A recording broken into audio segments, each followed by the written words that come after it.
Everybody, it's Linda. Thanks for coming by today. I really appreciate your visits. Today I wanted to talk about something that happened yesterday. I was with a bunch of people yesterday. I was asked to be a part of a judging contest for our local excursion company, the Boats on the Lake. They're tour boats, and we were jumping the old jumpers, not old figuratively, but those of us who used to jump mail off the mail boat were invited to come back and help judge the others.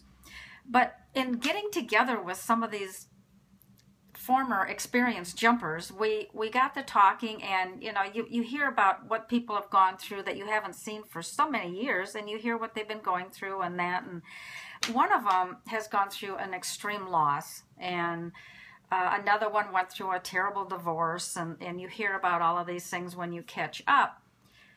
But the one common denominator that came from those things was loneliness.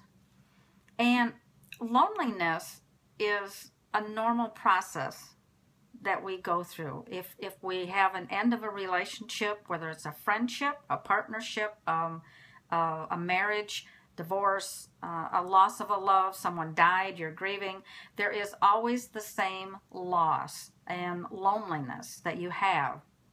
And it just echoes within you when you have that. And I wanted to talk to you about that today, because what people don't realize, when they try to avoid the loneliness part of it, they're missing out part of the growth that you go through when you are lonely. And it's really 3 stages that people go through when you have a severe loss of whatever it is.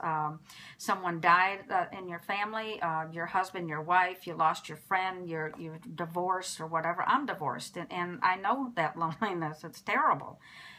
But the 3 stages that I was talking about are the healthy things that you must let yourself go through.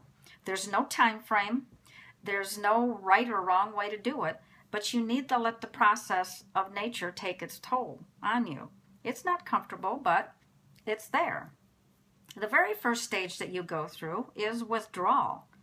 Oh my gosh, you withdraw from people. You almost hide. You don't want to talk to anybody. You don't want to see anybody. And it's really your own, and this is not being mean to say, but it's your own pity party that you really need to go through. And so you're by yourself. And then before you know it, whether it's encouragement from other people or you have a light that goes on within you, you go through the stage that we know more about called busyness or workaholics, or in the medical field we call it busaholics. Busyholics. In other words, you're busy all of the time. You're in activities. You're running here and there. You're working several jobs, or if you have one solid job, you're a workaholic. You throw yourself into work. You've heard that phrase many times. And that stage goes on for however long as it takes. And they do that because they want to forget. You want to forget the ache. You want to forget the pain that you went through. You want to forget that lonely, echoing feeling and that pit in your stomach and the emptiness in your heart. So you become a workaholic or a busyholic, and you're just flooded with activities. And then finally, the last common stage is known as the aloneness. Not loneliness, but aloneness.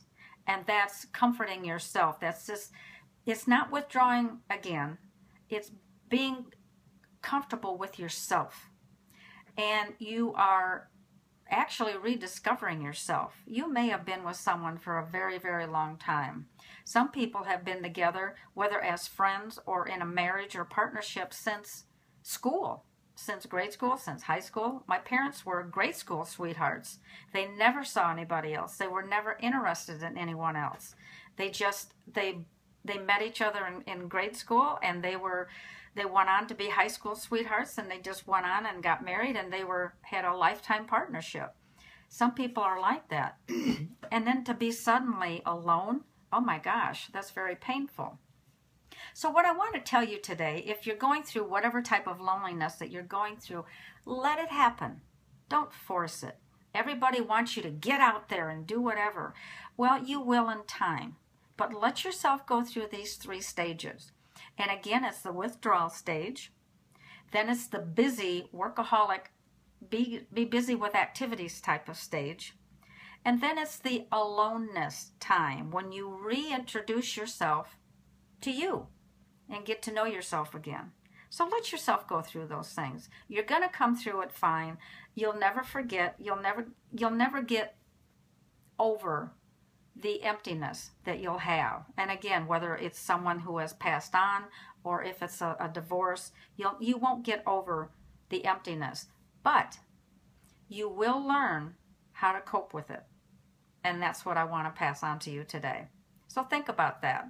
And have compassion with these people and don't force them. Let them go through it however they're going to go through it on their own. They'll get there, I promise you. All right? That's it for me today. I just wanted to share that with you, and I hope you have a tremendous day today. Thank you. Bye-bye.